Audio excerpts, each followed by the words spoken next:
Hello everyone, Callie and I are back for another What I'm Reading Wednesday.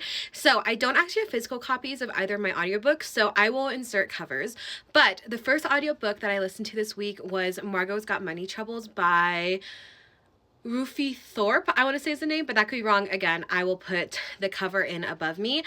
I did finish that audiobook, and here's the thing. I really wanted to like it because the premise of it sounded so interesting, but it just did not hit the way I wanted it to. It was a pretty short book. I want to say it was under 200 pages, and I kind of feel like if it just had like 50 to 100 pages more and it just went more in depth with some of the topics that it touched on, I would have enjoyed it so much more. But Elle Fanning does narrate the audiobook for it, and I loved her narration of it, so I think that made up for a lot of my enjoyment for the book, was listening to her narration of it. And then the second audiobook that I'm working on that I'm currently listening to is Icarus by K. Ankrum. Again, that could be wrong, but it's YA and it's vaguely based in the Icarus mythology legend. So I'm about halfway through that so far. I don't know if I'm loving it, but I will keep you guys updated once I finish it. And then I have two physical books. I finally finished Happy Birthday, Mrs. Pigwiggle.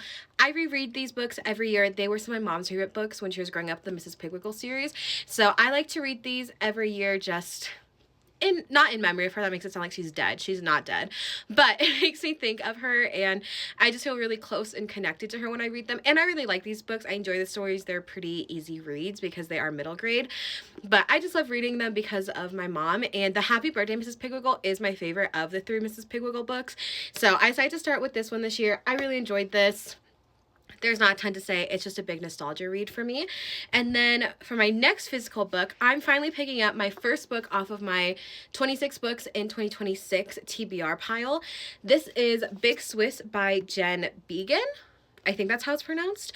But I'm excited. Luckily, a lot of the paperbacks on my 26 and 2026 are decently short. So my hope is to finish this before I leave for Vegas next week. Who knows if that'll happen, but that is the goal that I am setting for myself. And if you haven't watched it already, check out my last video because that is my 26 books in 2026 video. So you can see what is on my TBR for this year.